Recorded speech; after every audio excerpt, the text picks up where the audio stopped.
Какво не е позитивна дисциплина? Със сигурност позитивна дисциплина не е идеята да сме перфектни родители. Защото това не дава добър пример на децата ни.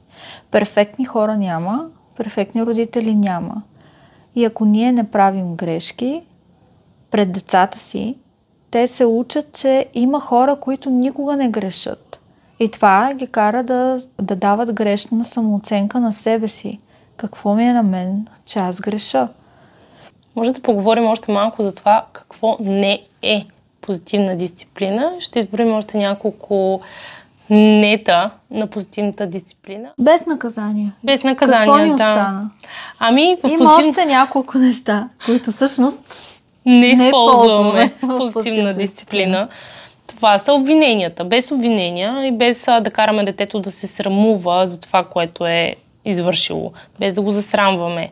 Без всепозволение, т.е. да отидем пък в другата крайност и да оставим пълна свобода на действията на детето.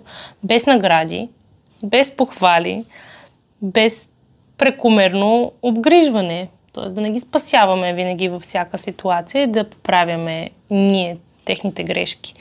Без наказване в ъгъла или в другата стая, без отнемане на привилегии. И то какво остана? Чудите ли се какво остана? Без 1, 2, 3 и без ще се обадя на полицая. Аз много го ползвам. Да.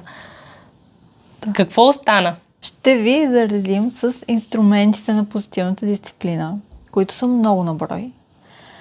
Защо? Защото едно нещо няма да работи във всяка ситуация, няма да работи всеки път. Децата са различни, ние сме различни, ситуациите са различни. Затова не се притеснявайте, ще ви дадем много инструменти, които ще ви помагат вие да не се чувствате безсилни в ситуациите, да не се чувствате след това виновни. Ама аз сега защо така реагирах? Ама трябваше да не викам, не трябваше да наказвам. Ще ви дадем един куп инструменти, с които вие да се справяте по по-добър начин. Защото наказанията работят, но работят краткосрочно. А ние тук искаме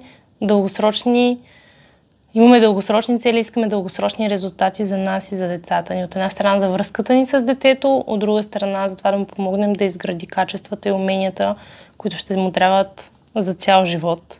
И дори да сгрешим, винаги можем да се извиним на детето.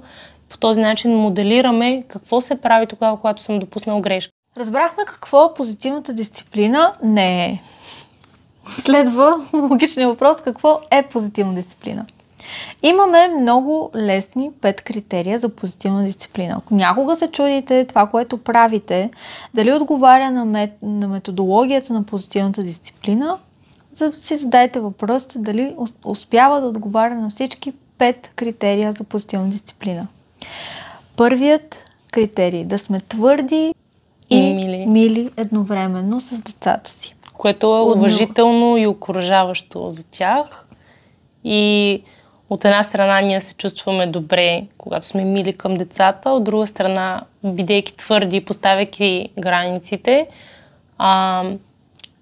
това кара децата да уважават нас и да знаят, че когато има правила и те се спазват.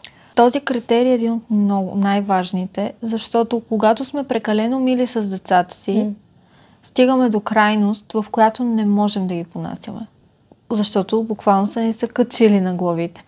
А когато сме прекалено твърди с тях, стигаме до крайност, която не можем да понасяме себе си. Затова твърди и мили едновременно. Втори критерий за позитивна дисциплина – да помага на децата да чувстват принадлежност и значимост. Защото това са едни от основните човешки нужди. Общовалидни за всички хора, да. Ако не принадлежиш към племето, лъва ще те изяде. Ще те оставят на лъва, тебе да изяде. Ако не си значим, ако не допринасяш, също. Да. Затова и ще видите в позитивна дисциплина и следващите предложения, които ще имаме към вас, често казваме заедно с детето. Детето да усеща, че от него идва решението, дори ние да сме го насочили като родители, защото това го кара да чувства значимост, а също така, че допринася към семейството, класа в бъдеще и обществото. Третия критерий за позитивна дисциплина – да има дългосрочни резултати. Това, което правим, да има дългосрочни резултати. Положителни дългосрочни резултати. Наказанията имат краткосрочни положителни, но дългосрочни негативни резултати. Четвъртия критерий – да учим децата на ценни житейски и социални умения, които да им служат цял живот. И петия критерий за позитивна дисциплина – да вдъхновява децата да откриват своите способности, сили и да ги използват градивно.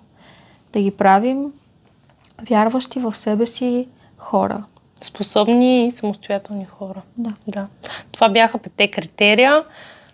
Първоначално може да звучат малко стряскащо. Всъщност с всеки изминал ден сами ще се убеждавате колко са лесни, как взаимно се допълват и всъщност представлява така една съвкупност от неща, които наистина искате и за себе си, и за децата си.